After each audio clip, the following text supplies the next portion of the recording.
And here we are, live on Thursday night. No intro, no fancy intro, working on that. Just me, bald head, big bald head, as my wife calls me. Big bald head, trying to make a YouTube stream. Big bald head. Big bald head, ready to talk about the Jets. Oh, no, Jets. No, not the Braves. No, not the Falcons. Jets. No, Jets. No, Jets. There we go. Jets. Here to talk about the Jets. Green Bean is not available tonight. So, I shaved the beard because it's a different, I don't want to act like I could fill his shoes. By all means, no, but he's not here. So I figure everybody should come in here and do your chatting and talking, and I can react like Green Bean. I can go, yeah, man, it's a good point. Sneakers to boots got a good point. Pure adrenaline fantasy sports. What up, chaos? What up, John Post? How you doing? Hey, I got to figure out how to make you a moderator so you can have that great wrench next to your name. And we'll do it for Pure Adrenaline. That's John Post, by the way. Pure Adrenaline Fantasy Sports. One of the great fantasy sports channels on YouTube. I'm a little biased because I appear usually on Sundays. I try to make it on Thursdays, but it is 6 p.m. on the West Coast, and only now was I able to get online to finish all the things I had to do today at work. And here we are with just me and John. Hopefully some people will see. I put it out on Twitter. I copied Green Bean so I could, as some people would say, poach his people to come over, hit the link, find this show, and join us for some Jets talk. What would we talk about on Thursday night? Let me see. There's so many things. I want to talk about, I'm going to wait till later. Maybe there'll be a couple more people to contribute rather than just a conversation between me and John. Let's talk about the injuries, though, for right now. We are banged up. We are bruising. We got people all over the place in the infirmary, okay? So I should actually name this video just because I'm going to talk about it is, what's up with this so-called medical team? The medical team who doesn't seem to be able to keep anybody healthy. Now, look, I know injuries happen, right? But why, why is Becton not back? Why did Corey Davis come back too soon? What's going on there? I thought we had this expensive, new, fancy, coordinated medical team with diets and nutritionists and everybody that talked to each other. Yet maybe something's wrong with the doctor who said, Corey Davis, go back out there and run. And then now he's out for the rest of the year, and they caused a serious injury by bringing him back too soon. It looked like they almost brought Zach Wilson back too soon, to be honest with you. There was a couple of times he was limping around. We're lucky that didn't turn out to be worse. Well, so what's going on in practice? Why are we losing so many guys in practice? Because it feels like when the game's over, I don't see any injured people. And also, there didn't seem to be any illegal penalties against us, and yet we have 3 guys in concussion protocol. So I don't know. You just wonder. But we had all these fancy things going on before the year, and everybody was so excited about the new medical team. Well, we have just as many injuries as we always had. As usual, we're probably top 10 in the league with injured players. So I don't know what this medical team is doing. I don't see guys coming back. They're either coming back soon or they don't come back fast enough. Becton is going to come back for the last 3 games. He was supposed to miss, 4 to 8 weeks? That was over 2 months ago. And is he even practicing now? So much for a medical team. The reality is injuries are injuries. And I don't care who the medical team is. You're going to have injuries. And for some reason, we are blessed with the worst luck in the history of the NFL because the New York Jets seem to always be somewhere on top. And it's not just the number of injuries that we sustain. It's the severity and the people who sustain them. So Not only do we lose in training camp a defensive player, we lose Carl Lawson, who is set up to be our best defensive player. And most important, edge rush, the edge. I mean, pass rush, pressure on the quarterback, gone before the season even starts, gone. Right? How many games have we had all of our wide receivers healthy? One? I mean, okay. Michael, we got a good running back. Oh, he's doing great. Injured. 2 to 4 weeks. Boom. Out. Tight ends. We don't even have good tight ends. TE1, out. TE2, out. Marcus May. Everybody was crying. We can't let him go. He's a great Jet. He's good. He's good. We were debating back and forth. Doesn't matter. Out. Gone for the season. Probably his career. 29 years old, coming back from an Achilles, but better not be, because we have to help Carl Lawson could come back. And by the way, it wasn't just a season-ending injury for Carl Lawson. It was a career-threatening injury, a might never be the same injury, if you want to talk about our kind of luck. And then what happens? GVR, our favorite offensive guard, gets shoved and thrown like a rag doll into the knee of Becton. So we lose our best offensive lineman. We lose our pass rush, our edge, in Carl Lawson. We lose Aaron May. Aaron May, listen to me. We lose Marcus May, who everybody made a big deal of not signing, who was like our one good player last year on defense. Does it end? We get a right guard. He gets hurt. Now he's in concussion protocol. We might get stuck with GVR back on the field. Great news. It's just one thing after another. Zach Wilson misses games. Mike White, when he came in, then got hurt when he was playing well. I mean, it's just line it up. First game of the season, our punter got hurt. Lucky Amendola was much better as a punter than he was a field goal kicker. John, I could have called you on the phone. What is this? Okay, let me show this. Can you say dumpster fire? Yeah, I mean, look, we have a certain, they say that teams have to be deep and you have to build a lot of depth. They weren't kidding when we're talking about the Jets. We, more than anyone, know and understands, or should, how important it is to have a very deep team and a lot of depth, because we sustained so many injuries. And for the past bunch of years, and I think that's the problem this year, we don't have a next guy up, right? We have rookies replacing rookies. So we have the rookie that didn't win the starting job coming in. Did I mention Eccles? There are some people, look, for a rookie, 5th round pick, no complaints about how Eccles was playing. Is he the number 2 CB2 that you want? Probably not. If I want to be a championship team, I'm thinking I'd rather have Bryce Hall, who I think is playing like a CB1 at times. But man, wouldn't it be great to have him as our CB2 and have like a dominant, saucy, dominant quarterback, a true CB1, elite cornerback, like Gardner, a guy they call Saucy. Be pretty amazing. Some guy jumped in, and people laughed at me, like Jets fan forever and Jets delusion. Like they're like, "Oh, Jeremy, ha ha ha! He's not even right to go in the first round." No, there's a guy named Booth Jr., something Booth, who came out of nowhere. I didn't see him in the draft ever. I never knew the name, and suddenly he's the highest ranked cornerback. So I don't know where that came from.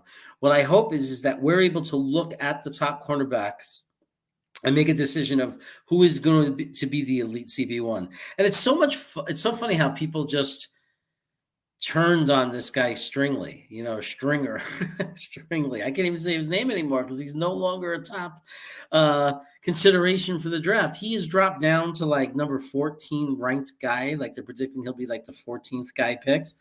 And that was a guy who was like top 3. And now he's the third guy predicted, third cornerback, because there's like a Kair. There's a Booth. And then now some people say Saucy Gardner might go ahead of Stringley. I don't know if that's true. Is it Stringley or Stingley? You see, he's slipping. He's no longer a name I know because now, how did he fall so far from grace? You had this guy who was supposed to be the number one corner. We all wanted him forever. And then all of a sudden, somebody came out and woke everybody up and said, he only had one good year. And boom, plane crash. He just went down, and now he's somewhere in the teens. But if we still like him, if Joe Douglas is still saying that he's going to be a dominant cornerback, we could trade one of our top picks down to like 14, 15 in the draft and still get him. And guess what? If he's off the board, don't worry about it because Gardner will be there. Saucy. The PNF mock draft simulator is not very accurate because it has trade offers always like second round picks and things like that. And that's not how it works. If we have like the 4 and 5 pick, if one of those picks stay in the top 5 and somebody like at number 16 or 17 wants to come in, they have to give up a first round pick. So like the draft simulators just are not accurate. There's no way that people are going to waste their time offering Joe Douglas their first and second round pick and fourth round pick. And like, it doesn't work like that. It's like, if you want to move into the top 5 of the draft from back at 16, 15, any of those kind of spots and move up that far, you're going to pay a much heavier price. You're going to pay probably a first round, a first round for your current first round for the next year, maybe a second round for this year, and even maybe a random pick for the year after that, like a fourth or something. I mean, it's a pretty hefty toll if you want to go that far up and trade down. I mean, look what San Francisco, the Niners went from 12 to 3. And what they give 3 first-round picks, they gave their current, and they gave 2 first-round picks. So they give a lot of capital to move up like that. So the difference is, and I will acknowledge, is there's no highly valued quarterback. But if a team moved up for that, they're moving up for a reason. It might be for edge. Someone might move up, like if Aiden is still on the board, and we're obviously thinking of picking him. Somebody might want to trade with us to get him and be desperate for it. I guess it's possible someone will get worried that after us, like that, so they'll worry the Giants if they're right after us. They're going to take a quarterback, especially with the news I've heard about Daniel Jones' injury. So there's a pretty serious injury there with his neck structure, and we don't know how he's going to come back from that, and that's going to raise question marks possibly. So you might see the Giants decide we really need a new quarterback, and that could create a little bit of a frenzy for other teams that want a quarterback and might get them to overpay. I mean, it's not really overpaying if the quarterback works out. So if they believe, regardless of the rankings, if not Detroit, let's say Carolina, let's say they believe that one of these quarterbacks is the guy, they're going to overpay, because at the end of the day, if they're right and he works out, nobody's going to care about what they gave up. Like if Trey Lance one day is an all-pro quarterback, if he's like Lamar Jackson, nobody's going to care what the Niners gave up for him. Nobody's going to think about it. It's only if he doesn't work out that people will talk about it forever, what the price was. So there is a chance that teams are going to come along and give us some crazy haul. And if we have 2 picks, well, I don't know where they're going to end up, but if we have 2 in the top 10, it's very possible we'll take it. The only problem with that is it doesn't leave a lot of opportunity for an edge if we go too far out. Because even the Greek guy, I think his name is Khalifas, I don't know if he'll be there after the top 10. If Aiden Hutchinson and Thibodeau go in the top 3, then there, you might see Mr. Greek, the other edge, go way fast. Like he might go also. So we have to be careful there.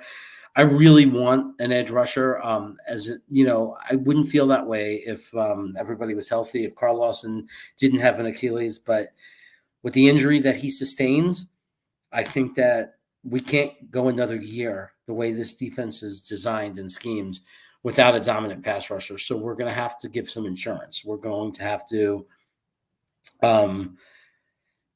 use that first pick on an edge. It's hard to imagine going any other way, except Joe Douglas won't reach. If he only likes two guys, if he only likes Hutchinson and Thibodeau and they're gone, he's not going to reach. He's not going to reach with that pick. He'll look at some. He'll go with a different pick and look. We know Joe Douglas is able to find talent in other rounds. So he'll look maybe with a second pick, or he'll trade down to like the 20th pick and find a guy like, I don't know, Drake Jackson. He'll figure out a guy that he likes, that they can, in that defense, make successful.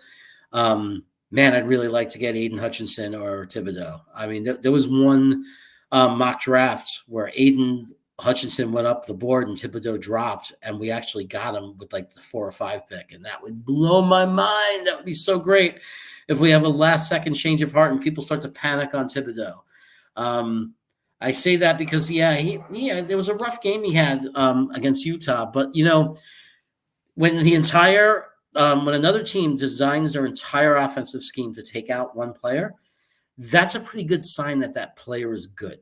So I'm not going to panic or freak out just yet that Thibodeau is going to not be successful in the NFL. He could be a bust, but so can Hutchinson. Like anybody could be a bust. We Jet fans know that. We took Vernon Gholston, right? Man, that was the biggest bust. Man, that was a bust. I mean, that was a bust. We took Vernon Gholston. I thought he was going to be Studley, man. I thought we were going to have a beast. It's like, I don't think he even got a sack. I think he got a pressure once. I think there was a time he got a pressure. Maybe that was a preseason game. I'm not sure. There was also Marvin Jones. John, if you're still here, what did you think of Marvin Jones? I think, he was a bust too, I think. I thought he was going to be, maybe he played, but he was supposed to be much better than he ended up being. But anyway, that is, that's what I'm thinking about the draft. I'm thinking edge. If those two aren't there, I really like the fact that there are a few cornerbacks that could be elite cornerbacks, and I don't know which one we're going to like. We're a very scheme type team. Like, in other words, we go for a different style of cornerback than maybe any other teams would go for. There are specific cornerbacks that are successful. I think it's Gardner. I really do. I think he's going to end up being the guy. It's just the whole thing. Already we're into the nickname, right? Everybody knows who you're talking about when you say Saucy. It just feels right, so. Oh, so yeah, you were a big fan of Jones. Wasn't a big fan of Jones. Yeah, wasn't a big fan of the way he turned out. I mean, Marvin Jones, I was excited when we took him. I went to, I think I was in college at the time, and I went with a college buddy to a preseason game after we drafted Marvin Jones, and we were so excited to see Marvin Jones play. We were like, oh, finally, we're going to have this dominant monster, and everybody thought he was going to be so amazing. And that it was just he never panned out. So you never know in the draft. You never know. We might get you never know when your best players are going to come, right? Michael Carter II. I mean, who would have guessed, right? I mean, he looks like he might be one of the top slot corners in football eventually. I mean, for him to have such a good start and such a good rookie year and get off to such a great start, what's the ceiling? Because corners usually struggle their first year. Everybody was trying to judge Bryce Hall. People trying to judge cornerbacks right away on their first year. You can't judge any rookie, especially in their first 5-10 games. You can start worrying if they don't make progress. Like, for example, it was way too early to hit the panic button on AVT his first few games, and he didn't play as well as we thought he would be. Everybody just assumed he'd step onto the team and be this dominant left guard. But then he started to become more dominant. He got better each game. And that's what you're looking for in a rookie. Cornerback, man, rookie cornerbacks get picked on all the time in this league. Some of them never pan out, and some of them do. Nobody, it's like if you look back at the careers of a lot of decent cornerbacks and cornerbacks who have played very good football in this league, plenty of them have gotten off to rough starts and gotten picked on. So I wouldn't worry about it right away. I would say that we need to draft one, be patient. Next year is part 2 of the rebuild. We do need to see improvement because of the players we have already this year, but we can't expect next year right away we're contending for the playoffs. It would be nice. But remember, this whole draft class that's coming up in 2022 are going to be rookies. So that's why it's a long-term rebuild, because you have to understand half of that might make up like half of the players we're excited about by the time the draft's over. Well, guess what? They're all going to be rookies, and they're all going to get off and struggle because coming into this league is not easy. So you have to get ready for that. It took Elijah time, right? People were jumping off cliffs for Elijah Moore, after 5 games. Oh, he sucks. That's why we didn't take him. That's why he was the 6th wide receiver taken. That's why Tony went before him and this guy went before him. And it's like, no, it's because he has to get used to the league. He has to get used to the NFL offense, the speed of the defense. He has to get his feet on his ground. He has to feel comfortable.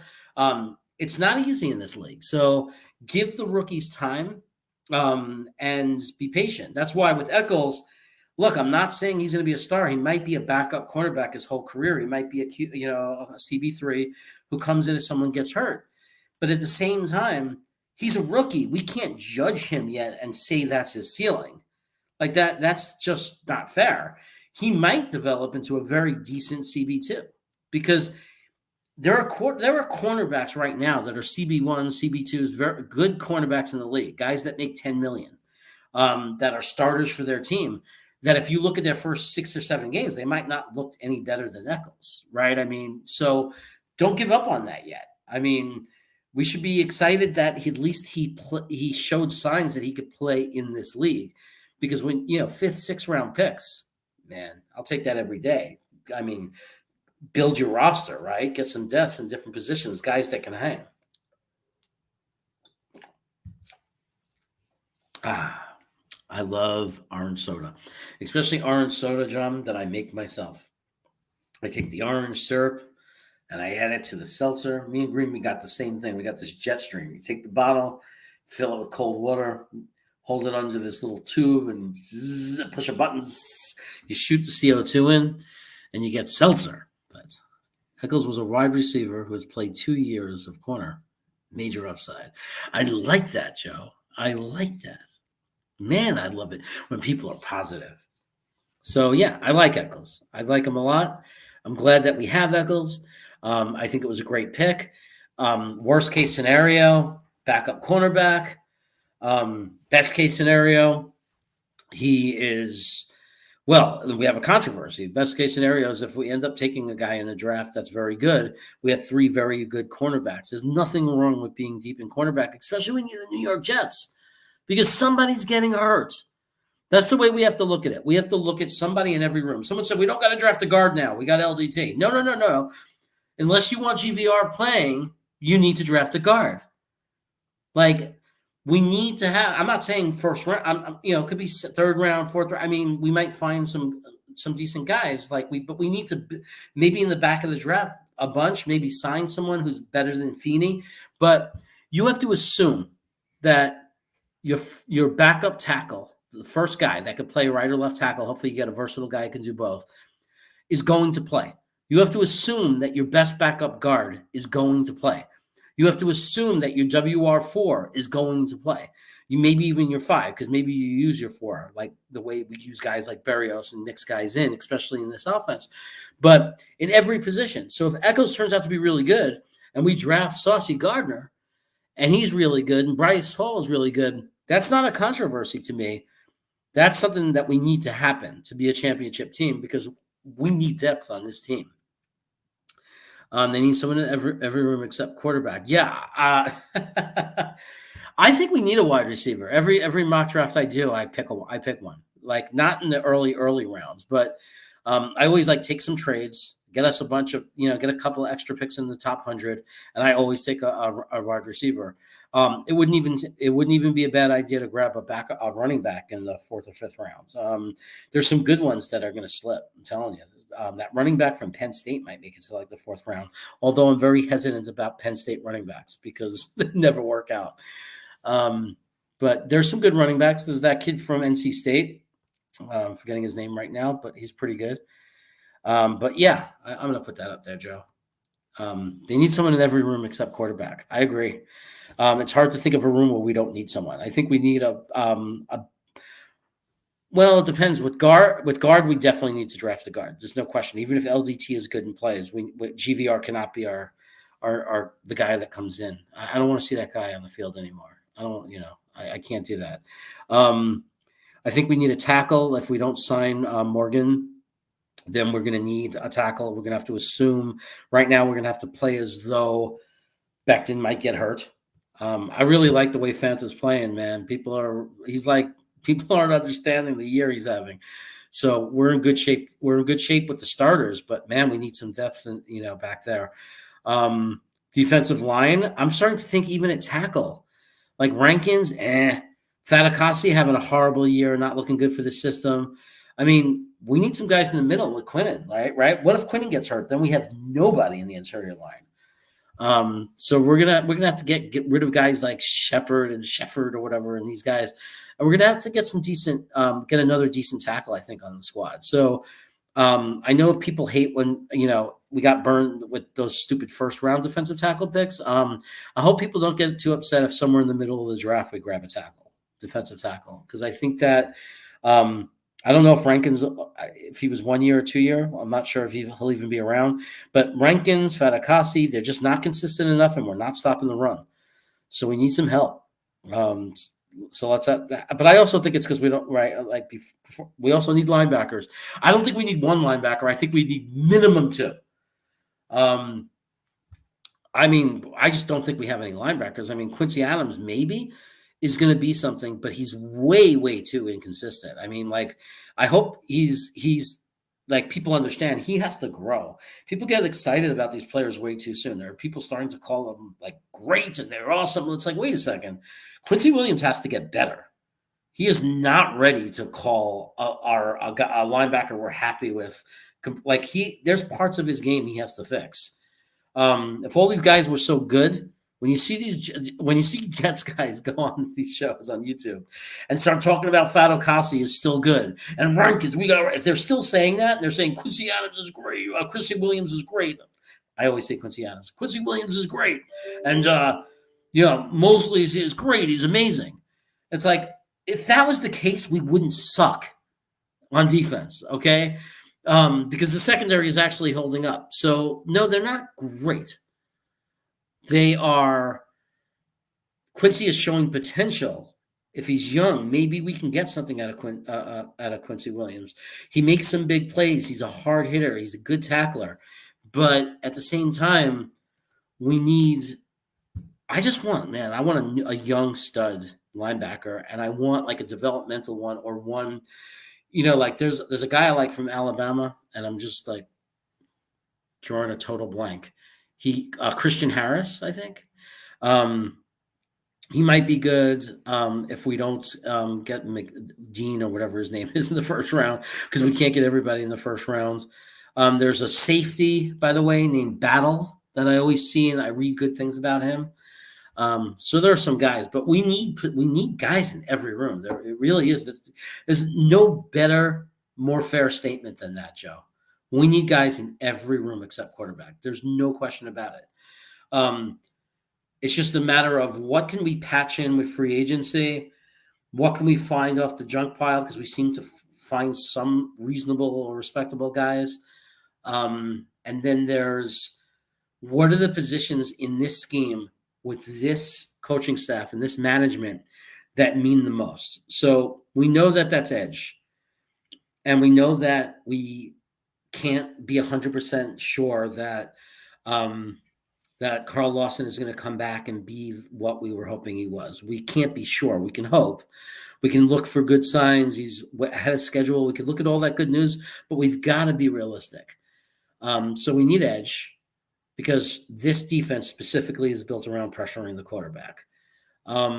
If we get that edge, I don't know. In that rotation, I wonder if JFM could do both because I know he's good on the inside. And he seems to be able to put pressure on the outside. So JFM is an interesting extension that we made because I think part of it is his versatility. I think he gives us some nice versatility. I don't know if Blair will be back. They really love Blair. I would like to see Blair. It would be I would like to see him back. I think Blair is having, shaking rust off, but he also has some good plays, and I think he's always played really well. Look at this. Everybody's showing up. Tony G. Thank you, Tony. You left me out on the, I don't know what that means, but thanks for being here. I appreciate it. Never say sorry to me, man. I'm just glad you're here right now. Just getting started with this channel. It's only been about, I guess we're coming up on 3 weeks tomorrow since I started the channel. So help me out. Give me a sub if you haven't. And I'm gonna get like all the fancy intros. Like I'm creating a fancy introduction. I'm gonna get left out on the intro. I'm gonna get like better intros. I'm gonna to the show like everybody else has. I just wanted to get going, so I kind of rushed it, and so it's just me with my Phil Adams UK banner. But when I look at other big channels, they always, like, if you look at the early ones, they always started out like this, kind of like a tech company, like 2 guys in a garage. Well, I'm 1 guy in a garage with some good friends, though, that'll be joining the channel often. As a matter of fact, John Post, I want to do a show with you. So we're going to go around and talk about players in the league and get you on my channel since I come on yours. And my buddy and my brother Harry is here. What's up, Harry? First time we're doing this, right? Pretty cool. Getting stuff going, man. Like trying to get stuff. I heard Green Bean wasn't going to be on tonight. Yeah, he texted me and said, I'm not going to be on tonight. So, and he's okay. So don't worry about him. I don't want to start any panics about Green Bean. Green Bean is fine. He's healthy. He's young. He's, I don't know. He's, viral. Is that a word for it? No, like he's, what's that word? Like he's healthy. He's good. I think he's actually at an amusement park tonight with his family. He has his roller coaster channel, and I'm saying it wrong. You guys know it's his worldwide roller coaster tour, and and he full-time coaster tour. And I believe he's probably doing something for that. And so thank you, Tony. Viral. Because I was thinking like viral as in, I hope this video goes viral. But then I wanted to say viral as in he's healthy and he's fine. And he's, I love that, talking about Green Bean. You just hope that one day he's going to watch this and get this far in because he's a busy guy. And he's going to see, or someone's going to get back to him and say, Jeremy talks shit about you all the time. It's like, well, as soon as I get 20 minutes into any stream, I'm like, okay, it's safe to talk about Green Bean. He'll never find out because he's way too busy to watch more than 20 minutes into a stream. Thank you, Harry. That's why you're my buddy, man. Hey, we were friends before I even started doing this. We were in those chats. I met you and we started chatting in the chats, I think, before I ever had that much airtime on YouTube. That kind of just evolved and happened. So thanks, man. You will be one of the people that were there. Well, everybody here right now, I'm hoping one day to build this into something that we could look back and everybody here this is just scratching the surface. And, everybody here will be people that I could say were from the beginning, right? And people I met from Green Bean's channel. It's going to take time. I'm going to be patient. I love doing this, so I'm willing to be very patient and build it up slowly. But I hope to be one day somebody who's celebrating that 1,000 subscriber moment, that 5,000 subscriber moment. Hope that we can get one day 50 to 100 people at least into a live chat. That would be nice, and it would be nice over that time to eventually be able to say, "Hey, man, Tony G was one of my first live streams, just popped in. And Harry W. was somebody I met in a different stream before I even started this channel. So it'll be kind of fun. That's right, man. I love that. I'm year one of the build. Year one of the build. And it's just going to be funny to go back and watch these videos when I really get it going. When I like put the nice little frames in, all that stuff people got. It's all fancy. So I'm talking Jets tonight, but I'm going to be doing some.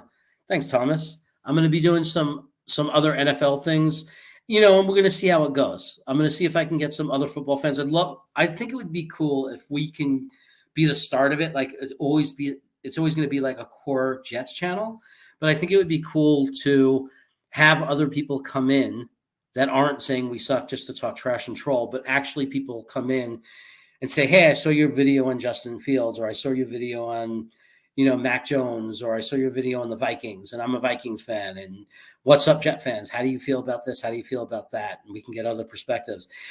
Because I used to travel around the country, I do have a lot of friends that are fans of other teams. I have a friend, a Vikings fan, good friend that's a Vikings fan, Charger fan. I mean, a lot. I could think of different people. I'm going to try to bring them in to do shows so we can have insiders just to ask them questions about their team.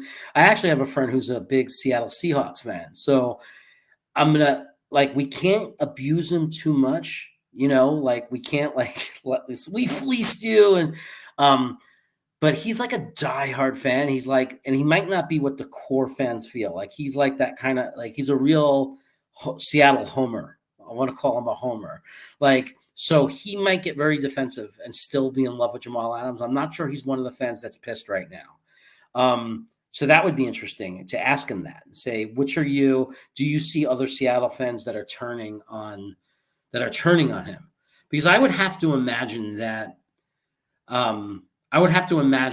They're starting to turn on him, right? I mean, if we were paying a guy $17.5 million and we gave up first-round picks, I mean, the way we are, we were turning on Zach Wilson by week 4.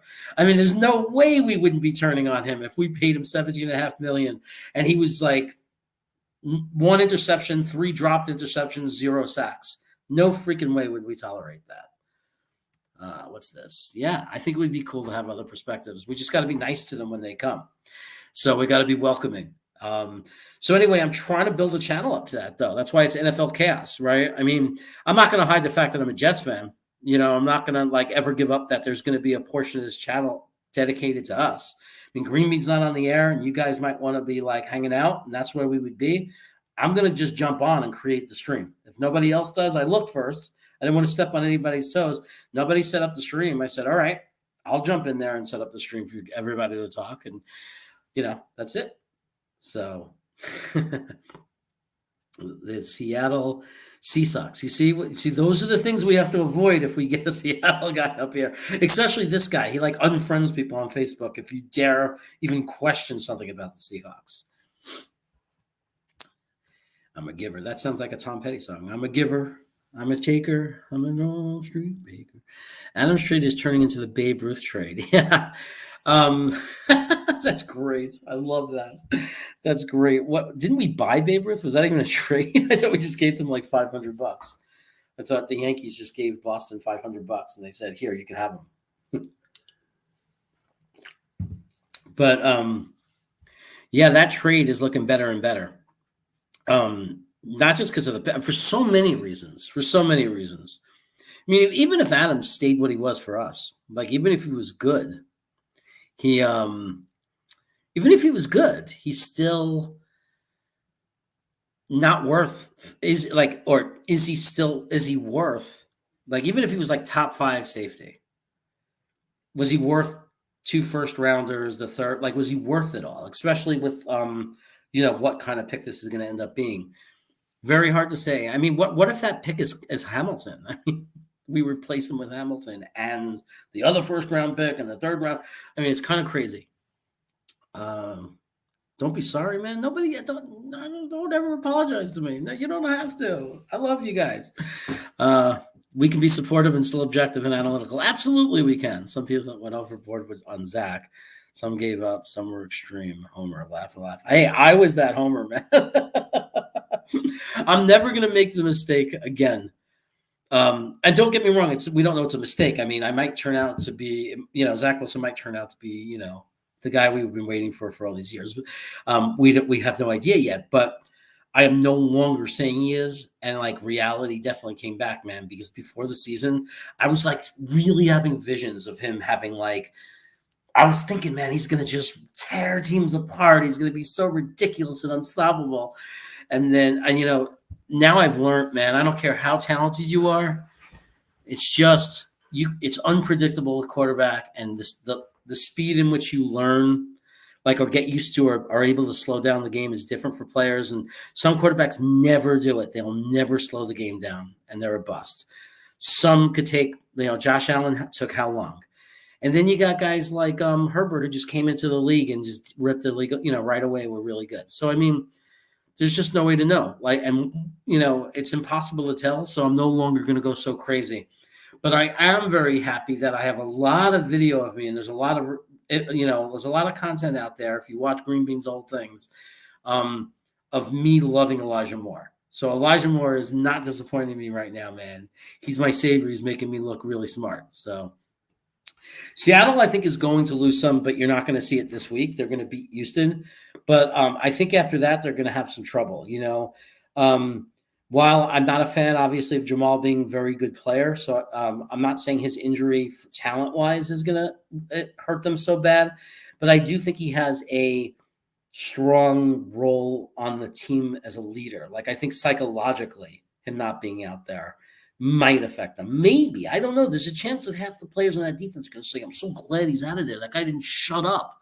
The guy didn't make a tackle. He was getting blocked, and he was running over to us like he was the star, because that's what I would be thinking. I'd be like, shut the fuck up, man.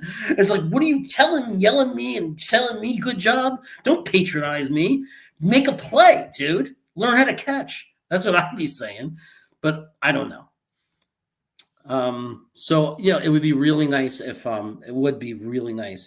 Seattle they beat Houston but then struggle. I think they have a tougher schedule after that. I think they're playing some tougher teams. So it's a shame that they beat San Francisco. It's a shame that San Francisco in that they had 2 chances from the 3-yard line. I think they should have brought in Trey Lance. I would have brought in Trey Lance. If I'm a fan playing against the Niners and the other team is at the 3-yard line, if we're the Jets and we're playing the Niners and they're on the 3-yard line against us, I don't want to see Trey Lance come into that game. I'm happy that I'm playing against Jimmy. So, because Trey Lance would scare me, because it's so much harder to defend a guy like that on the goal line, because it gives you so many more options. So I think the Niners made a mistake. It's a shame. It's unfortunate. Let's hope that Seattle's win against Houston is the last one in a while. Unfortunately, I mean, look, Houston can upset them. Anything's possible. I just don't see it. Pete Carroll, man, he's a beast. If you were watching that Niner game like I was, every play the San Francisco made, he was running up and down the bench, smashing players on the back with his hand, pumping them up. He was calling trick plays, fake punt. He was doing everything. Fight. So we're not going to have that. The Seahawks are not going to lay down. So they're going to fight every week. We just have to hope that they play good teams and those good teams beat them. So maybe even later on we'll look at the schedule. I didn't prepare for that. But if some of you want to start naming the teams that Seattle have to play, that we could talk about that and just pick and try to together decide and predict which ones they'll win and lose. So on Sunday, the Saints will be without their QB1 Winston, RB2 Ingram, RB3 Montgomery, and wide receiver 1 Thomas. Yes, but they have their number 1 running back. And that guy is built to destroy us. And I'm not trying to be negative. Just think about that. Think about how we're getting beat. Now you're going to take one of the greatest modern day pass catching running backs. And we can't stop the screen. We know they're going to screen against us, right? There's no way that they don't know, that our coaching staff doesn't know that they are going to screen against us, because every team does it successfully. So we know, and we still can't stop it. And now you got the guy who's the best at it. Like, you got a team that he's been doing. That's all he does. He destroys teams who are looking for the screen pass. He destroys teams with screen passes that know how to stop screen passes. So I have no idea how we're going to stop him. I mean, this guy, he's crazy. Fantasy owners are drooling over this matchup. I'm not going to lie to you. Talk to any fantasy guy, they'll tell you they're drooling about this. So Zach never faced pressure, never his corner of speed. He never needed touch in college. He has improved. I'm a buyer. Yeah, I mean, I think that's what it is, Joe. I mean, and that's why I shouldn't have jumped on that bus so quickly. I should have, because I know that, right? I'm a guy. If you read all I wrote those blogs. That's what I say in every blog. Will they be able to slow the game down? And it wasn't any different for Zach. It's like, I loved his accuracy, believe it or not, in college. I love the way he could throw into tight coverage, because I didn't think his guys were always wide open. There were lots of times where he proved he can place the ball well, but nothing can predict and nothing can tell you if a guy is ready for the speed of the NFL.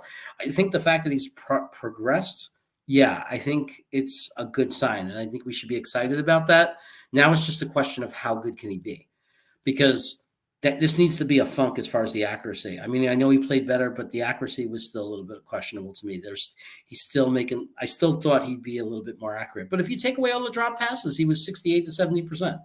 I mean, and would have had 350 yards. So if you watch that game, he could have very well put up monster numbers. Didn't get help from his receivers. If we can take Williams high, Zach is going to look real good. Williams, Moore, Davis, Cole, Crowder moves. Yeah. Yeah, look, I mean, giving him tools is never a bad thing, but we got to protect them, So going back, Tony G, I wanted to highlight that because I said it and you're saying it too. You agree with me. Never is a running back more built to destroy the Jets, the team we are today right now. And I was going to talk about that. I'm going to talk about the defense and what I think is going on and why we shouldn't panic. We will be screened to death. It's true. We're going to be screened to death. I'm already nauseous about it. Huff is, I think, had some limited practices this week. So I don't know if he's back, but I saw the LP next to his name for limited practice. So there is some hope. There is some hope that we have Huff back. I don't know if they officially announced it or not, or made him active. Seattle schedule. Thank you, John. At Texans. Okay. Oh wait. So at Rams, beautiful for us. Beautiful. Bears, not so good. Lions, not so good. Cardinals. So it's very possible they're going to win 3 more games. We really gotta hope that the Cardinals and Rams do their job. But the Cardinals, man, if they have the number 1 seed locked up, that could be a problem. So yeah, we could be in some trouble. I don't think they're going to run the table. I think we could pretty much say that won't happen, but we could be in trouble. As far as, well, if they win 3 more games, what does that mean, right? They got 4 wins now. That means they go 7-10, 11, somewhere between 10 and 12 the pick. Maybe a little less, right? Maybe 9. I don't know. It depends. But yeah, I mean, it looks like they're going to win 7 games right now. I mean, but upsets happen, right? They still have to play and win them. So, by the way, good to see you here, AC. I'm not going to imitate a Southern North Carolina accent because my dad does that, man. He moved down to North Carolina in 2000. And every time he meets people, he starts like down in the South, he starts doing this stupid Southern impersonation. Like he's trying to talk like he's Southern. And I like want to just jump off a bridge. I'm so embarrassed. So I'm not going to try to do a Southern accent. I'm just going to say, AC, when I'm visiting my parents in North Carolina, I really hope you could come in and go to DeFaro Pizza Tavern with me. And I think that Walk 2K is going to come from Virginia to do that. So you definitely can join us if you want. So he has a 53 poor throws. He will improve. Yeah, hey, it's just that not used to seeing that. I didn't think that was going to be an issue with him. But I think that he's like under so much pressure and he's overthinking, and you know what I mean? And like I just think that he'll calm down and we'll start to see what he can do. Because some of his passes are just freaking insane. So it's like at least we're getting to see like little pieces of like how insanely good he could be. Remember that pass he made in that game against Tennessee? Not the one where he told Davis to go to the end zone, but the one where Cole was running out of bounds, and it's just like he caught the ball as he stepped out of bounds, and it was just that was one of the most unbelievable passes. It was just beautiful. He just threaded it in there. And he was on the run under pressure, so it was just an incredible play. It really showed what Zach Wilson can do on a given play. But, it has to be consistent, right? It doesn't mean anything to look good on one play if you're not putting it together and being a leader and winning games. But it's nice to know that he can make those kind of plays. Look, Elijah Moore dropped the ball, but there was a play in this last game where, and you'll probably all know because it was the only time in that game that he did his normal rollout to the right and do the thing where he throws off balance. So when he rolled out to the right and jumped backwards and he was in the air and he threw the ball, 45, 50 yards, and it hit Elijah, man. You couldn't throw it any better under those circumstances. Like, it was there. He could have caught it and he didn't. That would have added 50, 60 yards, 50 yards to his numbers. That was one of two. That was so he could have had 80 to 100 more yards. But if he makes a catch, that's ESPN highlights kind of play. I mean, everybody in the league would be going nuts, looking at that. We'd be the team with that guy that makes everybody go, "Oh my God, how did he do that?" I mean, the arm strength on this kid is ridiculous. And what's weird, he's more accurate off balance, throwing up with just his arm 50 yards or 40 yards downfield than he is throwing an 8-yard pass completely planted in the pocket. So I'll never understand that. But that's why I think that's going to go away, because that's not who he was. That's not who Zach Wilson was in college. I promise you. I've watched his tape all the way back to high school. He knows how to throw short passes, and he will. So let's look at this because it's very relevant to what I was talking about. That play to Moore late in the fourth is a catch Moore will hopefully make, and Zach was about to get hit. Yeah, so you guys are adding on. I love it when you're adding on. You see it the way I see it. Even better, Tony. He's about to get hit, and that was a criticism, right? Remember the doubters and remember the haters were saying, "Oh, Zach Wilson is wait until he has these big guys coming at him," right? And everybody was testing his toughness because of the way he looked. And I'll never forget, his mom said in an interview, I forget what it was, she just looked at it, in the interview, she just said, "You're going to find out my son is a savage." And I just loved that when she said that. That pumped me up. So I think Zach is proving to be pretty tough. He was limping when he came back, but he just kept playing through it. He's not afraid, man. He's not showing fear. I mean, he's showing the thing where you flinch, but I don't think it's because he's afraid of the pain of getting hit. I think it's because Zach is a tremendous competitor. I think he just doesn't want to get sacked. So I think when you see him, if he dances in the pocket a little now, I think that it's not because he's afraid of the pain. This kid is a tough kid. I think he's just afraid of, I don't want to get sacked right now. He wants to score in every play. And in some ways, that's a good thing. You want the competitiveness. And in some ways, it's a hindrance because yes, it's good that you want to score every play, that you're competitive, that you want to win each play. But at the same time, you have to learn that sometimes a win is throwing the ball away. Sometimes a win is dumping it off and checking it off for a 5-yard gain because that's the best thing that's available.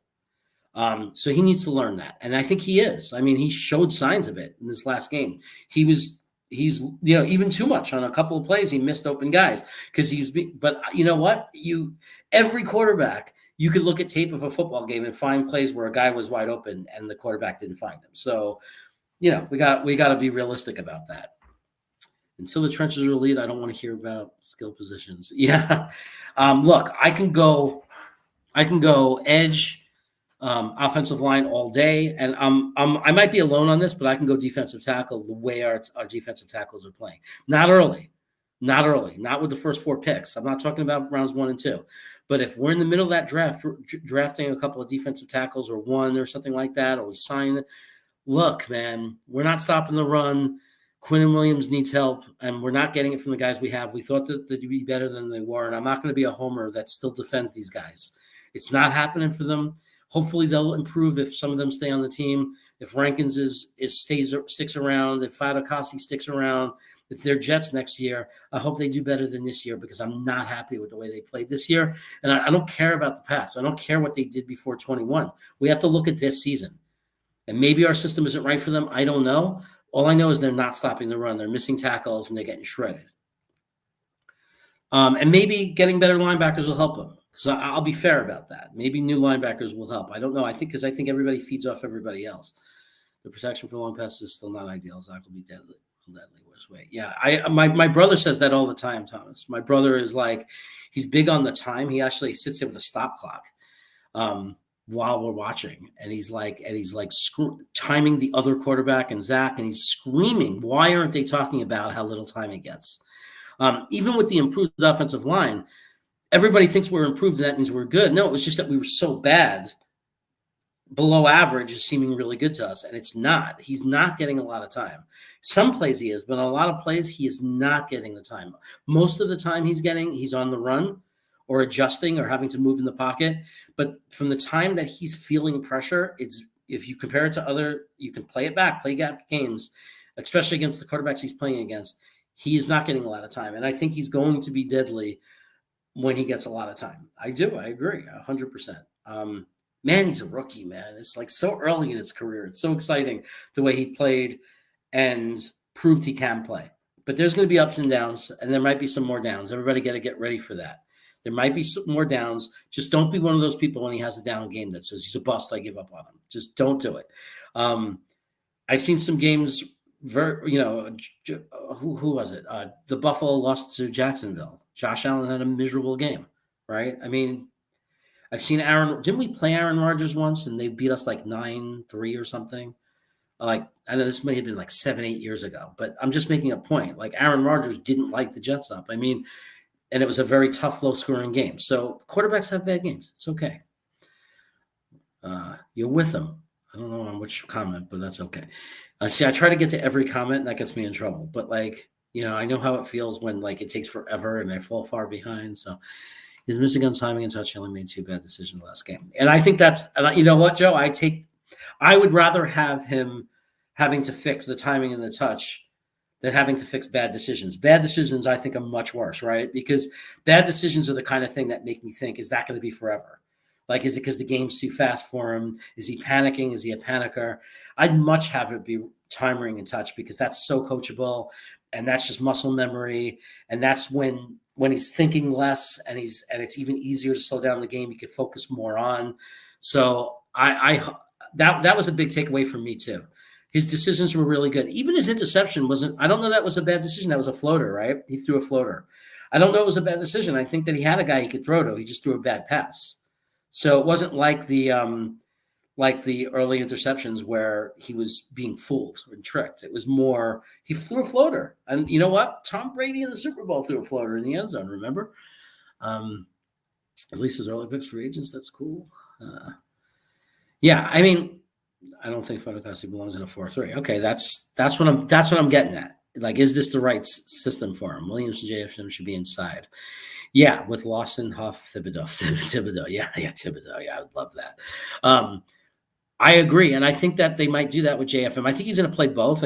But remember, we love to make up this beautiful top 4, but we know that they're going to rotate 8. So that's why. so that's why they're still going to probably draft some tackles if that guy Marshall's not the guy. I doubt that his stats are going to look very good from last game, the way they got ran on. But this is his first game, so I mean, there's that. I just love Williams' 22-mile-per-hour speed. You guys are talking about the draft. Which guy is that? Is that the Alabama receiver? You talking about Jameson? No. Okay. I can't keep track of all these college players, man. I've been doing these mock drafts, and they're all floating around my head. I can't keep it straight. But I know that there's a couple of wide receivers that seem available even in the 3rd round that are, I know he got hurt and he's out for the season, so he's probably going to slip to the 7th round. But like that guy from Alabama, Mechie or whatever. So before he got hurt, though, like he was available pretty late. I was like, whoa, we can grab him. But then there's guys I never heard of listed above him, so who knows?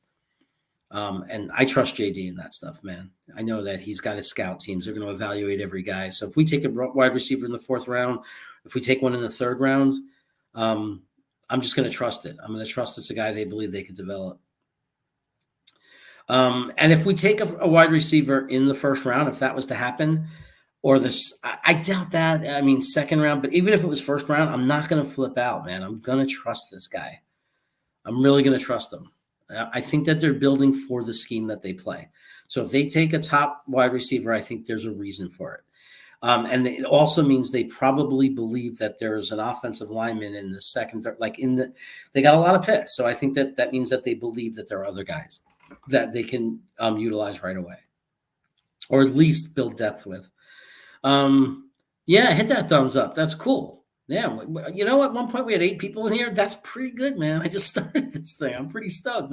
I'm so appreciative to everyone that's coming and giving me this opportunity to run the chat. You know, and it started as, it seems like everybody, we're always looking for opportunities to talk and hang out, a lot of us. So I was like, hey, I'll do that. I'll talk when there are nights where there's nobody. But now I'll admit, I'm kind of getting I kind of liking this, man. I like it. So I like doing it. I have fun.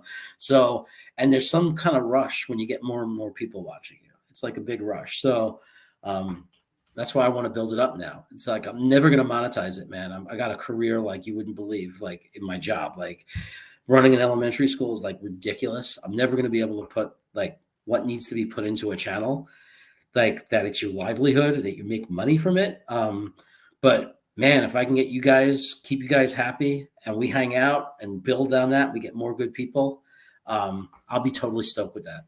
Like totally fine with it. Our line is complete trash. I wouldn't say our O-line is complete trash, right? But I would say that it's still in process. Hey, we need a right guard.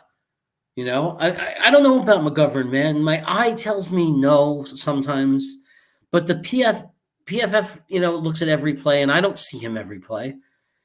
So it's like they're saying he's a top 10 center. So it's like I don't have the evidence that he isn't. I just have seen plays that concern me. He's certainly not he's not a Pro Bowl center. He's not pushing people backwards. Let's say that, but McGovern might be good enough that we could live with him another year. I would like to restructure his contract, $9-10 million. But if PFF has him in the top 10, other general managers look at that stuff. His agent looks at that stuff. It's going to be hard to convince him, because if we try to renegotiate and don't pick up his option, he's gone. It's not like the situation with Crowder where there was no other place to go at that point where he was going to make any more money, because Crowder was buried in the Jets for those years. So he wasn't going to get a better offer. If McGovern's in the top 10 of the PFF ratings, the GMs look at that, man. They're going to someone might pay him more. So I don't know what's going to happen with McGovern, but we need a right guard. And we can live with McGovern for at least another year the way he's playing if he continues to play like this. But I would love to take, if we don't take, look, if they take, use a top pick on a center, we know who it's going to be. I'm not going to complain about it, but also there are some guys that'll be available in the 4th round, some centers that will be nice developmental guys, like when McGovern's gone, that might step up and be very decent. So we'll see. It's an easier position to replace. If we don't get them now, we'll get a center by the time we're ready to really be a serious competitive team if McGovern's not there anymore. So I'm not panicking about it. It's like cornerbacks, edge, the most important position, quarterback. Those are the things that you need to start getting right away, right? You need to build your offensive line.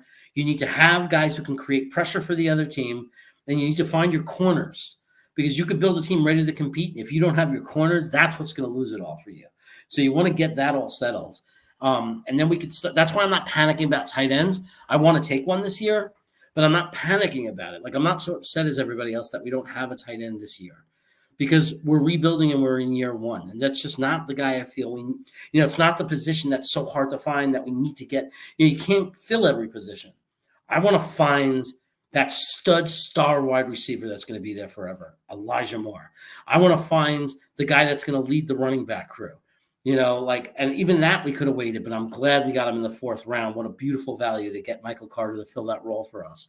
I want to find that premier left tackle that'll be around for years, and let's hope that that's going to be Becton and he comes back and he's able to stay healthy. I want to find that, that guard that's going to be there forever, that all-pro guard. AVT is becoming that guard, right? So you can only go in steps. We were supposed to have our edge. We were supposed to have a guy who just raised me like chaos. It didn't work out right now. We lost him for the year. We have to hope he comes back. But hopefully he will. But that's why I wasn't worried about all these positions. Year 2, we want to start seeing some growth and expansion to outside to some positions we've ignored. I think it will help Zach's development to have a tight end. So I think year 1, you got away with it. We lived with it. We need a tight end now. So no more games, because Zach's got to have that tight end. We got to have that edge. I think another offensive, like I said, right guard. There are certain positions we just have to address. I think obviously we have to address safety, but again, we can't do it all in 1 year. If that's going to be year 3, then it's going to be year 3. That the final pieces, some of those positions are going to slip to year 3, that we really fill it in with long-term guys. But hopefully we do good in free agency, and at least as opposed to this year, we're deeper and we're stronger and have more positions filled and taken care of, right? So this way we can realistically win 7 to 10 games. And I want to say that realistically. I don't want to be a homer. I want to be a team that could realistically win 7 to 10 games. And it's obviously on Zach.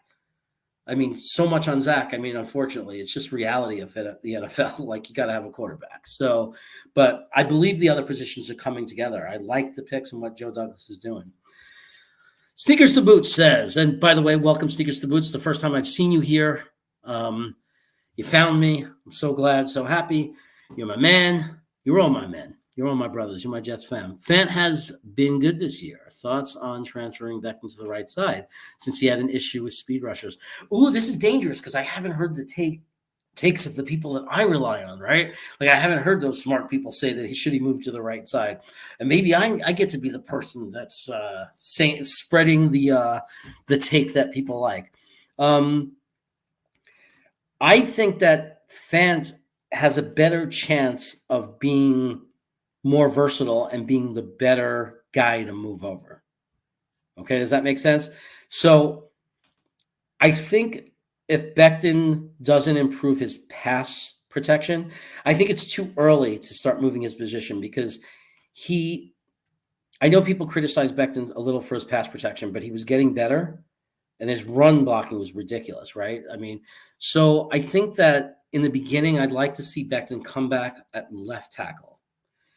If he turns out to be the wrong guy, because it looked like in camp in spring, we all saw it, Lawson was just running around them.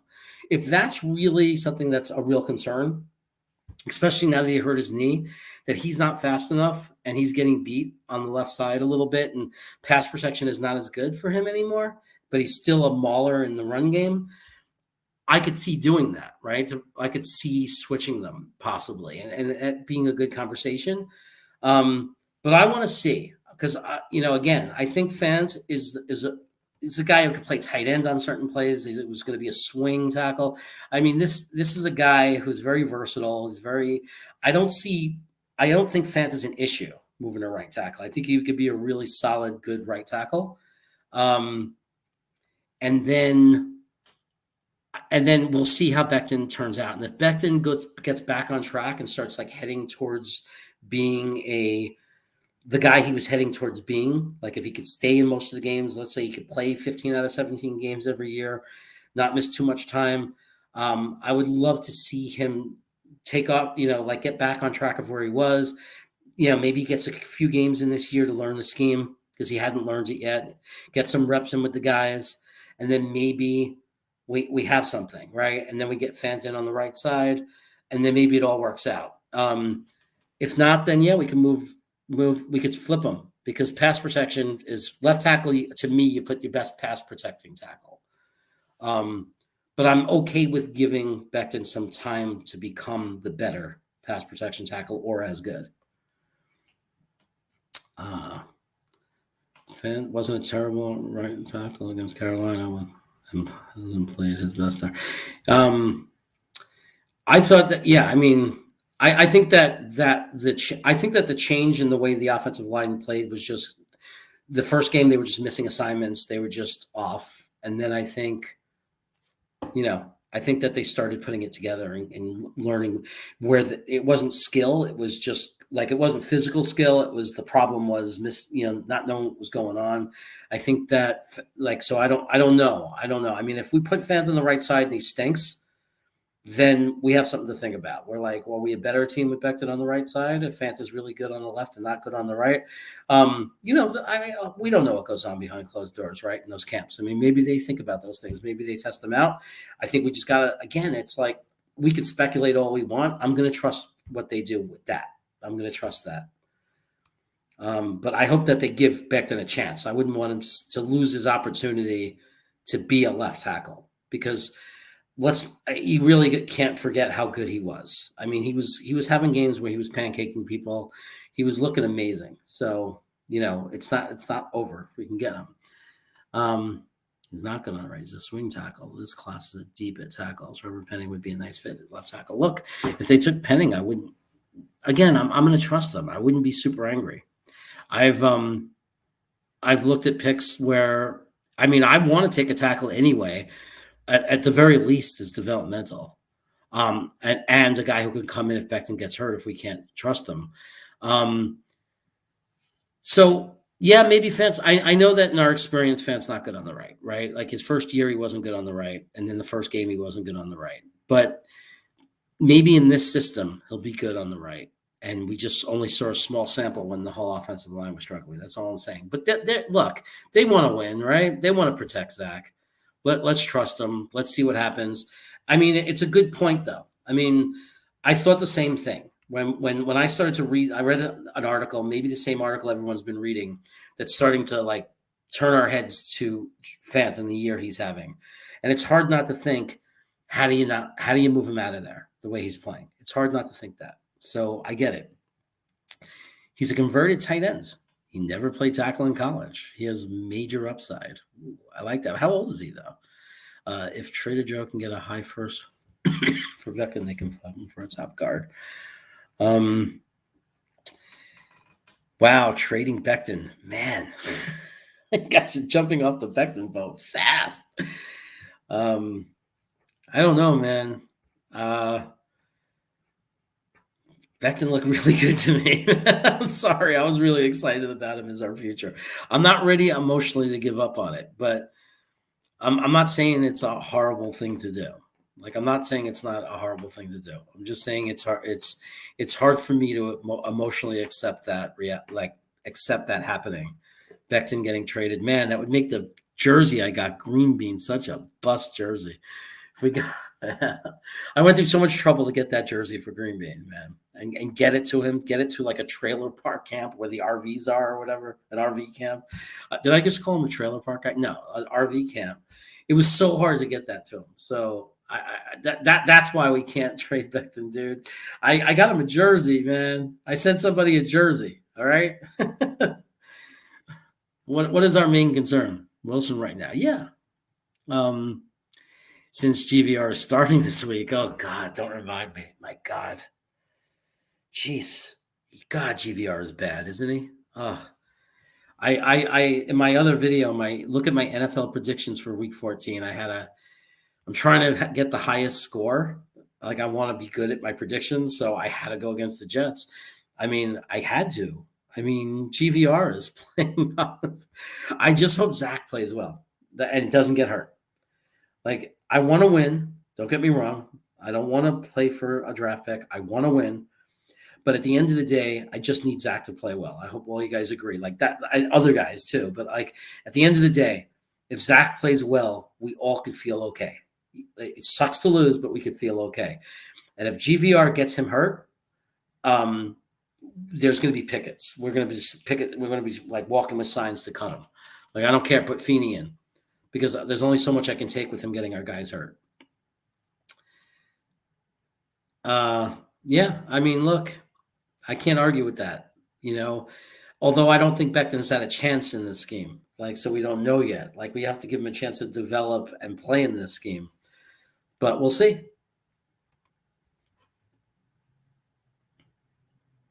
GVR better not ruin my Christmas. Look, he's the most unpopular. Okay, so let's think. Right now, I think we could all agree that GVR is the most unpopular Jet, right? Is that true? Right? Is there anyone that would argue that he's the most unpopular Jet? GVR. Most unpopular jet, right? So now my question is, can you think of a jet that was more unpopular than GVR? Now, they have to be someone who was a Jet when they were unpopular. So not a guy who was traded or like then we hated them. But as they were a player for our team, is there a player that is a more unpopular Jet than GVR? Do we have any alternatives for GVR? Anybody is okay. It's Feeney, I think. Or who's the other one? I'm forgetting his name. Cameron or something?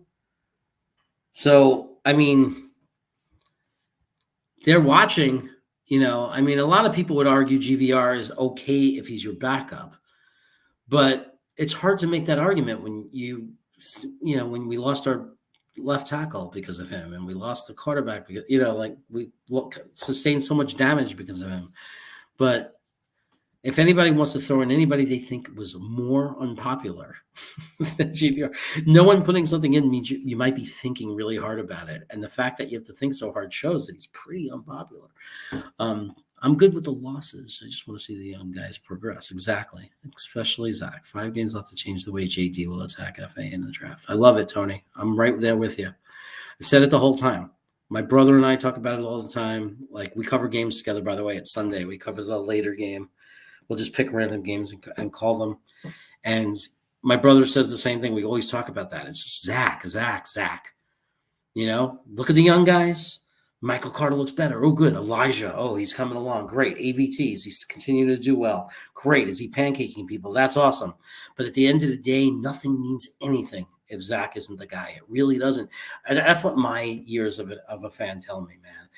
I mean, you have to look. Teams that win without quarterbacks are teams that are like all pro guys everywhere else, right? I mean, just insane.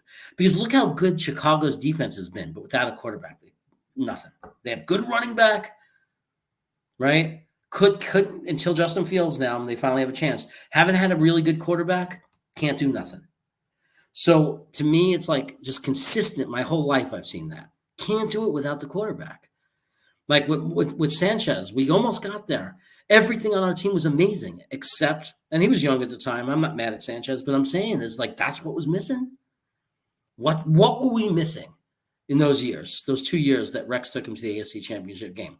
We were able to live with Sanchez not making mistakes, running the ball a lot, short passes, and just following instructions, right? We saw that. He couldn't carry a team because year 3, 4, when they had to open it up and couldn't rely on all that, we saw what happened. But quarterback is everything. I can't say it enough times, Tony. So we're in full agreement. Like, that's the number one thing we have to look at. And then we look at the other young guys, because the more positions we have already filled that we can check the box, the better. Right? So like Michael Carter, too, one of the most valuable things about him, not only is, he's good, but he checks a box. Yes, that box is checked. And that makes Guidry the backup or extra nickel dime guy. That's beautiful. Right? He's not a star, but who else is going to sit on the bench, right, or be that role, right? So you got to look at the role that guy has. For that role, Guidry's great.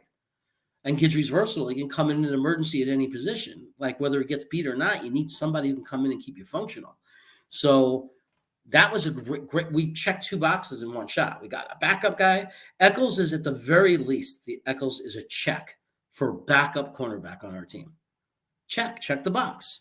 We got a guy that gives us some depth. He can come in and be reasonable.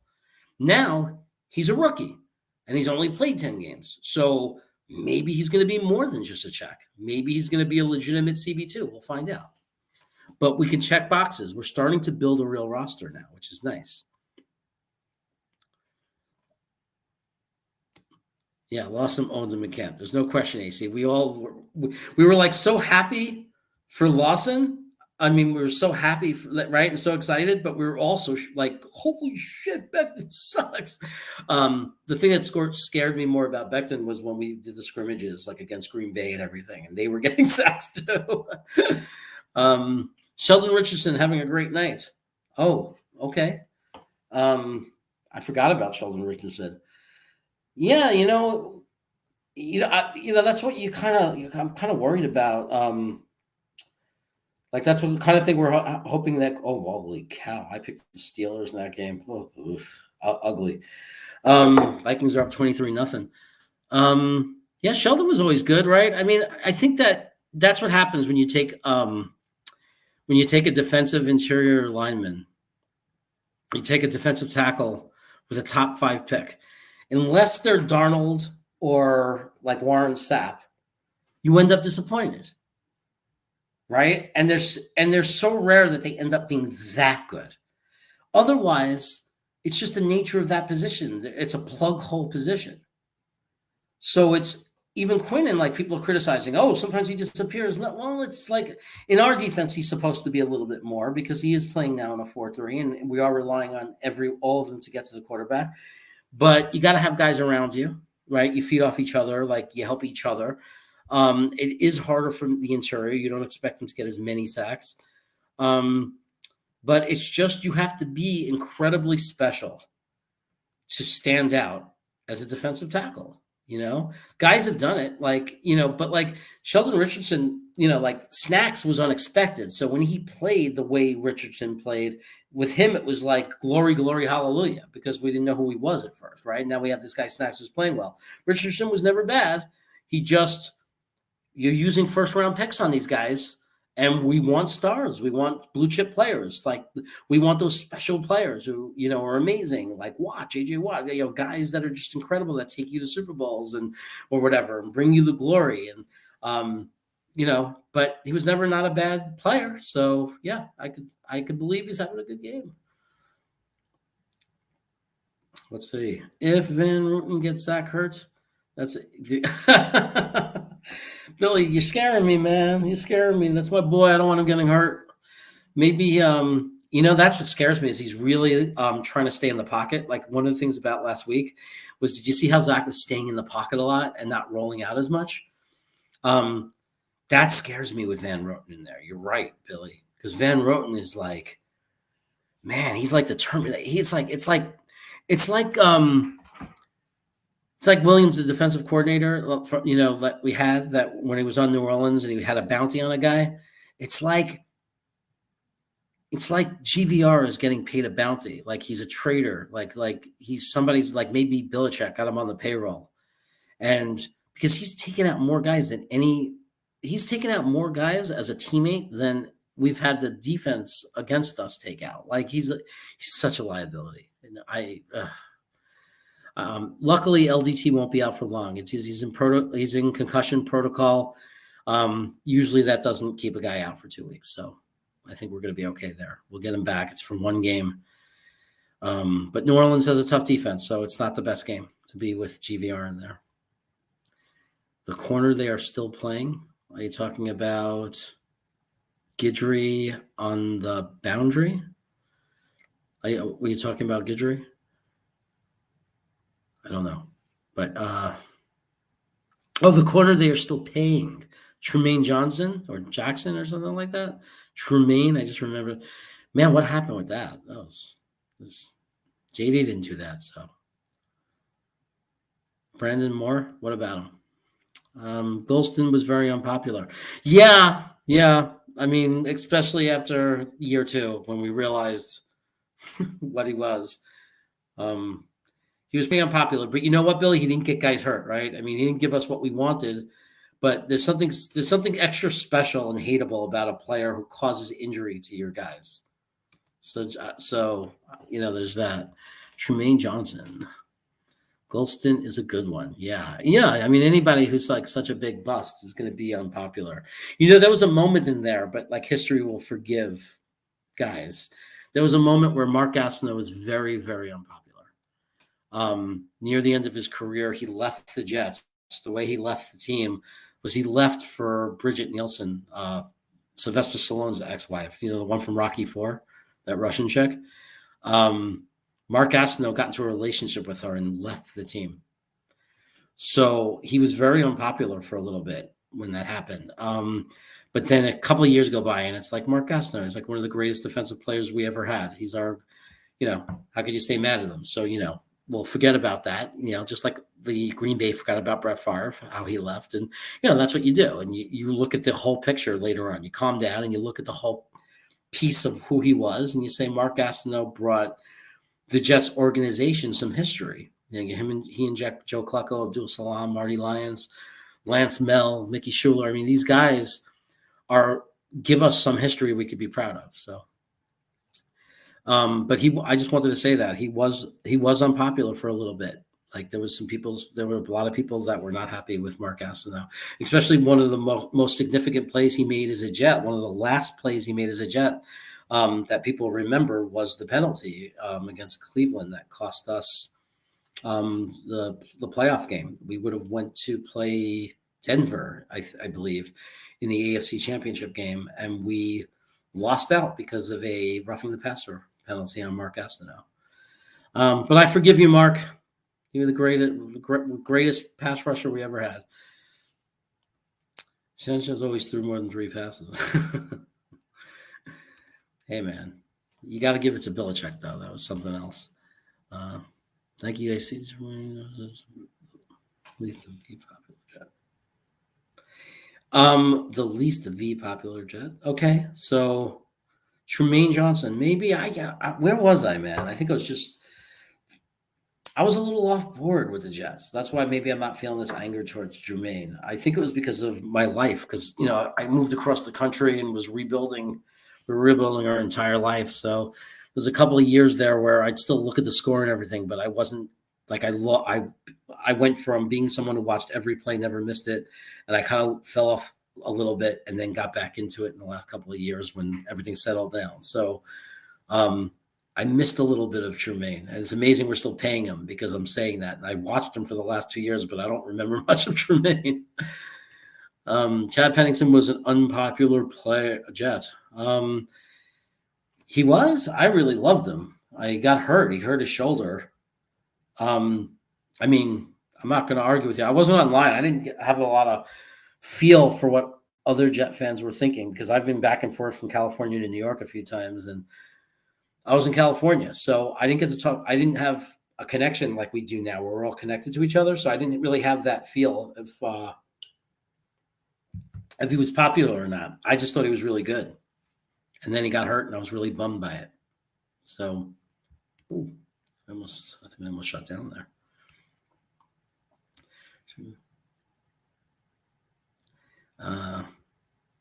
Oh, good. I love it when people agree with me. Let me show that. Somebody agrees with something I said. You check the box of echoes. Okay.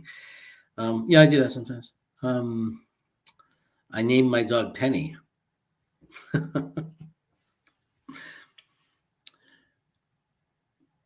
Okay. You must have loved Chad Pennington. I like that. My friend is a Yankee fan. He lives in Sacramento. He's the only other Jets fan that I have here. He was born in the Bronx. He married my best friend in college. She went to college with these 2 girls that were my best friends, and one of them married this guy, Glenn, and he loves golden retrievers. And the first one he got was Bernie for Bernie Sanders, and the second one he got was Jeter, who's still alive. And so he names his dogs after athletes that he loves. My dog is Ramsey because my wife loves Gordon Ramsay. So I call my dog Chef Ramsay. Chad was the best since Namath until his rotator got shredded. Exactly. I did see him, even after the injury, throw a beautiful bomb pass in the playoffs to Santonio Holmes or Moss. I think it was Holmes. In San Diego, I was there at that game. It was great. Got to see the Jets in a playoff game. It was pretty freaking amazing. And I was sitting in great seats. I almost got killed, but that's another story. Sheldon was not a good locker room guy. Okay, I believe that. Yeah, hey, man, when we beat Indianapolis, I think it was Indianapolis, in the playoffs, we crushed them 42-0 or something. I was thinking that Chad was he was going to be our guy for sure. Hot take. Obviously, our team future. Sneakers to boots. I love saying it. I get to be like Green Bean and say it. Sneakers to boots, man. You're right. The only, who we're missing? We're missing Friggle D. Okay, hot take. Obviously, our team's future depends on Wilson, and I hope he is. But if he doesn't work out, but have a good solid foundation for line and receivers, we would finally be able to not rely on quarterback.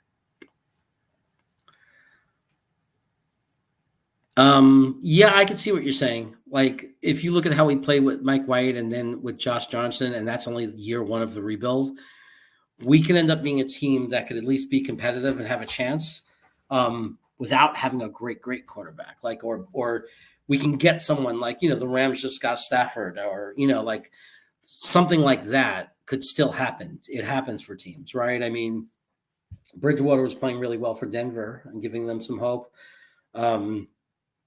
Like, you can get guys that, if you build a strong enough team that can do it. I think that we really want to. I think what you're saying, though, and what we agree on, though, is it's a much easier road, both to get to where we want to be if Wilson works out, and also more sustainable for like a long-term thing. Like, if you want like a dynasty kind of thing, like you can't keep replacing and looking and searching for your quarterback, and you'd hate for in the middle of the time where we have a great team to have to draft another quarterback eventually to get some, then you have to go rewind a few, off of where you are and do a little bit of a reset. Not that New England has had that, but that's very rare. But yeah, no, I think, look, we're not going to give up. And if Zach didn't work out, right, we're not giving up. We're not saying, oh, it's hopeless, right? We got a lot of picks. We're still going to build a good team. And you never know. I mean, look how Seattle got Russell Wilson, right? Look how Dallas got Dak Prescott. So, it's not everything doesn't depend on Wilson, but it certainly would be the easiest road to where we want to go if Wilson just would work out. So please, football gods, let him work out. Brown Eagle was an unpopular Jet. Yes, he was. You're right. That's good. That's good. I remember Browning Nagel, and I remember seeing him in like that indoor football arena league after he was on the Jets. He had a great arm. He just didn't have any of the other attributes, right? He couldn't read a defense, save his life. Yeah. Let's see. Cannon for an arm, but couldn't hit the side of a barn. I love that. Vikings win helps in clinching a high draft position. Viking win helps clinching a high draft position. Why is that? I thought that we wanted the Vikings to lose because of our 5th round pick.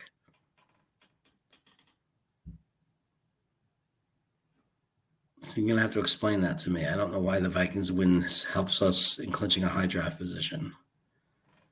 Because they were stinking and we don't want to go ahead of them?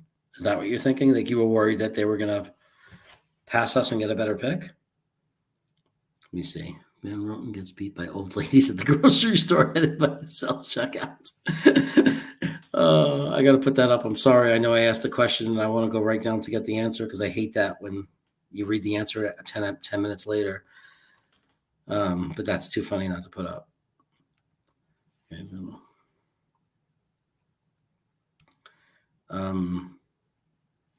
Yeah, Hackenberg is pretty unpopular, no question. But I think it was less against Hackenberg and more against the management for picking him. Wouldn't you agree? I'm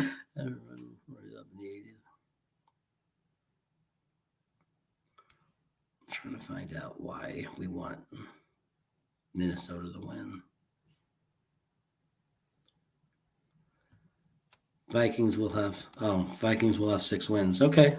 So that just eliminates them and gets them out of the way, right? Also, if they win a lot, maybe they could stay with Seattle, right? That could also help Seattle's pick. I didn't think of that. If teams that have less wins, we don't want Seattle to pass those teams. So if those teams keep winning, then Seattle's pick stays low also. So that's interesting. Yeah, it gave me a new perspective. Screw the 5th round pick.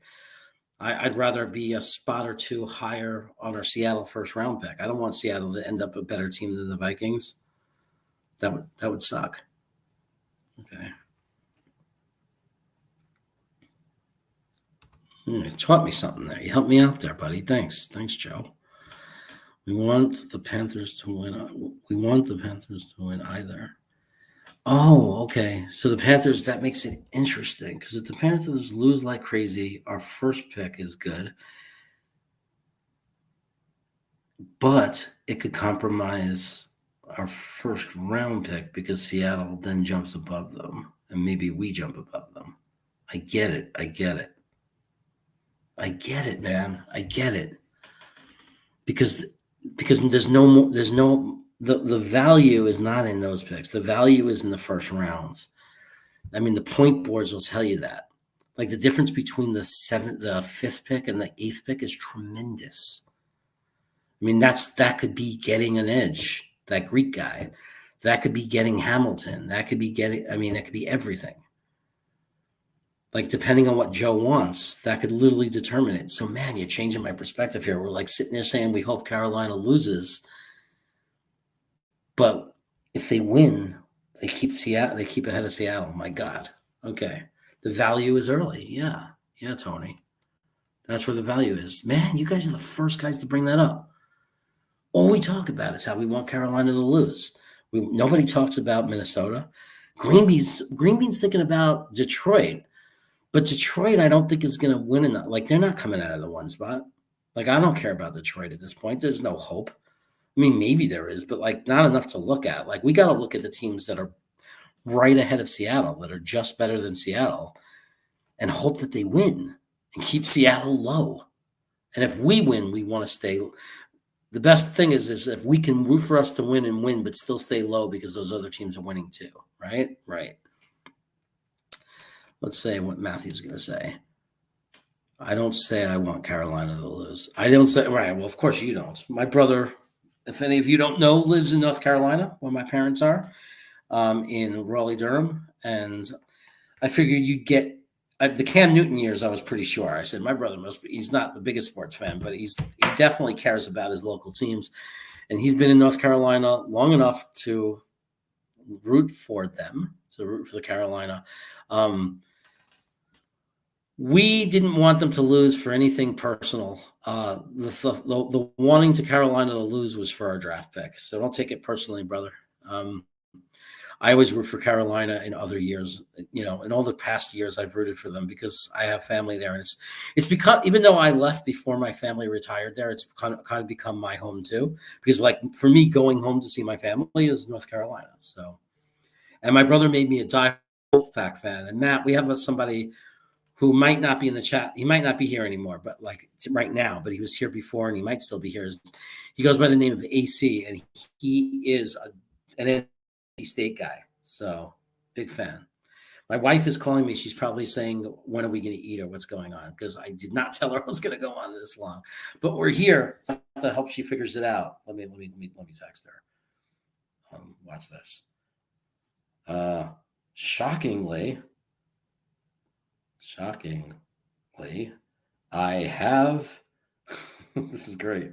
Do this. What should I tell her? So what should I tell her? I have 9 viewers.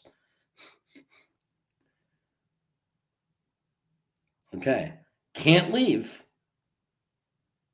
And then I'll explain to her later, next week Green Bean will be back. So this opportunity will be gone forever. No, it won't, because Wednesdays, Tuesdays, like I got to look at those other days. John Nolte. Oh my God. Now I've seen everything. Wow. So both graphicals got the Darnold treatment. That's hysterical. My dad, it was so funny because I was sitting with my dad when I was visiting, and it was right before Darnold collapsed completely. And they're playing Dallas, and he was actually playing okay. He ran for a touchdown. He was really good on his feet. And my father's like, I like this guy, Darnold. And I said, no, you don't understand. And my dad goes, he was the Jet. I go, Dad, he's horrible. And then I was there for like 12 days. So like the next week was when Darnold put up a stinker. And I looked at my dad. He's sitting on the couch. He looked at me. He goes, you're right. He stinks. So what's this? Yeah, that's great. That's great. We both got it from Darnold. Tell you, you're talking to me. It's the truth. I'm talking to my brother. Okay. Die Hard Pack House. Been in and out of the chat. AC, my brother Matthew lives in Apex, and my parents live in Cary. So I was telling him about you. Wolfpack for life, baby. I got a T-shirt that my brother gave me from 1988. I saw NC State kick UNC's ass 78-68. And I used to go to a place called Matthew Clues. AC, do you know Clues? It's near the campus. Detroit-style hot dogs, amazing sliders.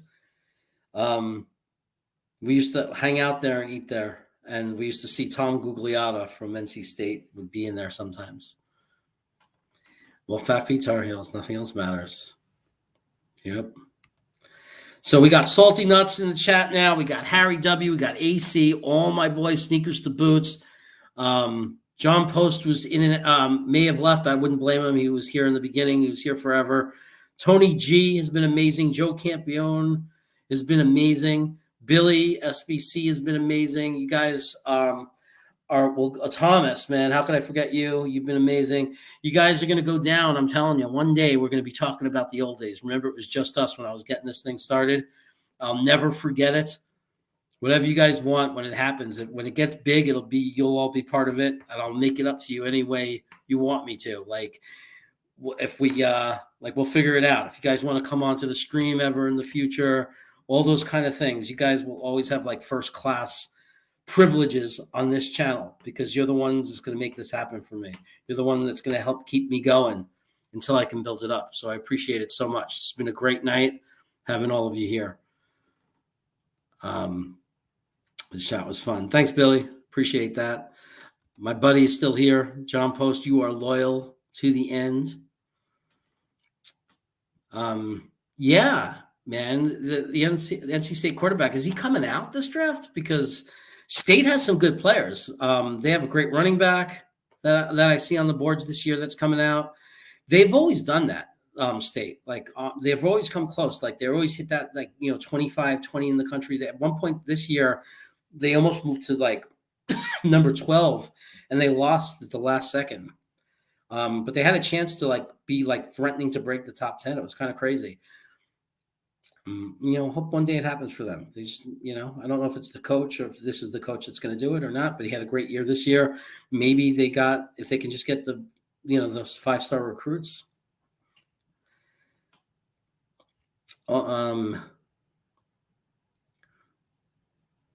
Look at this. Yeah, you could say when you only 7 people in the chat, Matt. That's right. Yeah. You could say you knew me when we only had 5 subscribers to Cravat Attack.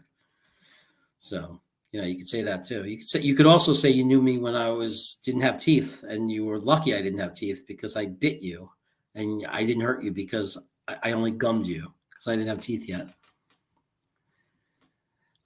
Hey, yeah, I was on. Hey, Salty. So what happened was Green Bean told me he wasn't going to be on, and I figured why not? There might be a lot of people looking for some chat. So it was kind of a last second thing, but man, hit that notification bell. That little bell next to the subscribe button, and that might help you out. That might pop up and let you know. Because right now it's like I'm going to find a steady time. I just haven't done it yet. I'm getting the channel going. I'm starting to put videos up there. So I will have I'm developing a consistent show that won't stay consistent once the season's over. But right now I'm doing a show with a friend of mine where we predict the scores of games, and we're going to try to be consistent about that. I'm going to try to do a consistent video that's released once a week. That's going to be 10 to 15 minutes, like the state of the New York Jets kind of thing. And look at this. I'm saying I'm going to be NFL, but I keep saying Jets. And then I'm going to try to find some time to do live stream where we can live stream together. But like I said, I'm going to bring in other people that are fans of other NFL teams as insiders to talk about them. And I'm going to try to attract other fans and welcome them into the chat as well. So it'll be fun to watch their negativity for their teams. Maybe they have a Salty Nuts. Do the Green Bay Packers have a Salty Nuts? Do they have their fan that is their version of Salty Nuts? It's going to be fun to find out if I could build this up and get some other people in here. Yeah, Wegmans is the bomb, man. He gets the Romana cheese, the grated cheese. But that's what I remember, the cheese. Do Wednesdays live. Okay. I thought somebody did. Somebody stopped doing Wednesdays, right? There was somebody who was doing Wednesdays. I can't worry about everybody. Can't worry about everybody else, right? Got to do my own thing. Got to do what's right for me. But I don't want to compete with my friends, but I'll just wait until I'll look at what time they go on and try not to overlap with them completely. How about that? So I'll look into Wednesdays. Wednesdays might be a good day too. It's easier for me to be a little later too, guys, because I'm on the West Coast. So that's an advantage. I can be on between 7 and 9, and you guys don't mind being on at night, and I don't mind doing it because I'm not having to stay up late to do it. But I am going to end up divorced. So as much as I'd hate to do it, I have to bring this to an end. I'm going to be covering, it looks like maybe, I don't know if this is 100% accurate, but it looks like I might be on Jet Nation covering the Jet game, either probably definitely with Green Bean like that, like if Green Bean's on. But if Green Bean is not able to do Sunday's game, he's talking to the owner of Jet Nation and trying to convince him to keep it going, the show, and not miss the week. And he's going to have me host it. So come, it is my birthday tomorrow. So come join me tomorrow on Sunday. I will be doing in either form, whether I'm with Green Bean or I'm not. I'm going to be doing the Jet game on Sunday for the watch party. Love to have everybody here there. I'm hoping the people that come in to see Green Bean stay because it'll be fun. And Liberal Irishman is here. Oh my God. Everybody's showing up. Hey, Liberal man, buddy, lad. How are you? Thank you. It is my birthday, it's going to be my birthday pretty soon, in an hour and a half on the East Coast, which is the more official time for my birthday because I was born on the East Coast. But my wife got me on Grubhub or whatever. No, what's that thing? Goldbelly. She got me baked clams and fried calamari from this famous place in Rhode Island. And I already had some of the calamari, and now I got to get some baked clams. I got to cook them. That's what she's probably calling me about. So another trip around the sun. That's right, Salty Nuts. I'm getting older, man. But I'm telling you, you're like big brother older than me kind of thing. So, like, you're not like Uncle John or Uncle Salty. You're like big brother Salty. Okay. Thanks, Billy. Thanks, everybody. Thanks, everybody, for the birthday wishes. I appreciate that. Again, you might see me. I might hop on live tomorrow at some point or on Saturday. You know me. I'm unpredictable. That's why I'm the chaos. You never know when you're going to see me. So hit the notification bell. And you never know when I'll pop in. If there's a time that works for you, if you're for some reason saying, hey, I want to talk some Jets right now, come on, inspire me, just put it in a message in a chat. And when I see it, I'll say, oh, I better jump on because I'll already have one viewer. I'm not crazy. But hopefully I see everybody at least on Sunday. Jet Nation on Sunday, guys, for the Jet game. I'll be there. Hope you are too. Liberal, thanks for being here. It's good to see you. It's good to see that you popped in at the end here. You're getting stuff. Okay, so you've been watching. Man, that's good to know, Liberal, man. I miss you, buddy. And, hey, see you all Sunday. Go Jets. Take care, everybody.